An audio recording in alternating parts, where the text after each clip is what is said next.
ఎదురుగాలులు బీభత్సం సృష్టించాయి. పలు చోట్ల చెట్లు విరిగిపడ్డాయి.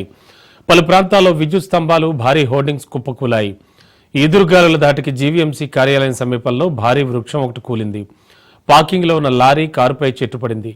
ఆకాశవాణి కేంద్రం వద్ద మరో చెట్టు కూలింది. అక్కయ్యపాలెం పరిధి శ్రీనివాసనగర్లో రావి చెట్టు ఒకటి కూలడంతో ఓ ఇంటి గోడ పూర్తిగా కూలిపోయింది.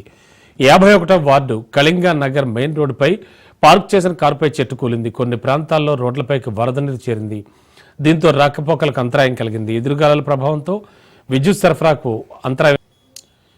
శ్రీకాకుళం జిల్లాలో భారీ వర్షాలు పడుతున్నాయి. సముద్రం అలజడిగా మారింది. జిల్లాలో ఎదురుగాలులు బీభత్సం సృష్టించాయి. గాలివానకు భారీ చెట్లు నేల కొరిగాయి. శ్రీకాకుళం, ఆముదాలవలస, కొత్తూరు, నరసన్నపేట, జలమూరు, పలాస, మందస, కవిటి, ఇచ్చాపురం, మెళియాపుట్టి సహా పలు ప్రాంతాల్లో వానలు కురుస్తున్నాయి.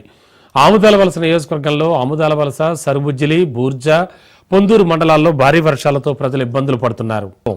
వంశధార, నాగావళి నదుల్లో వరద పెరిగే అవకాశం ఉందని అధికారులు ప్రకటించారు. నదీ పరివాహక ప్రాంతాల్లోని ప్రజలు అప్రమత్తంగా ఉండాలని కలెక్టర్ తెలిపారు. ఆముదాలవలస నియోజకవర్గంలో భారీ వర్షం కురవడంతో ప్రజలు తీవ్ర ఇబ్బందులు పడుతున్నారు.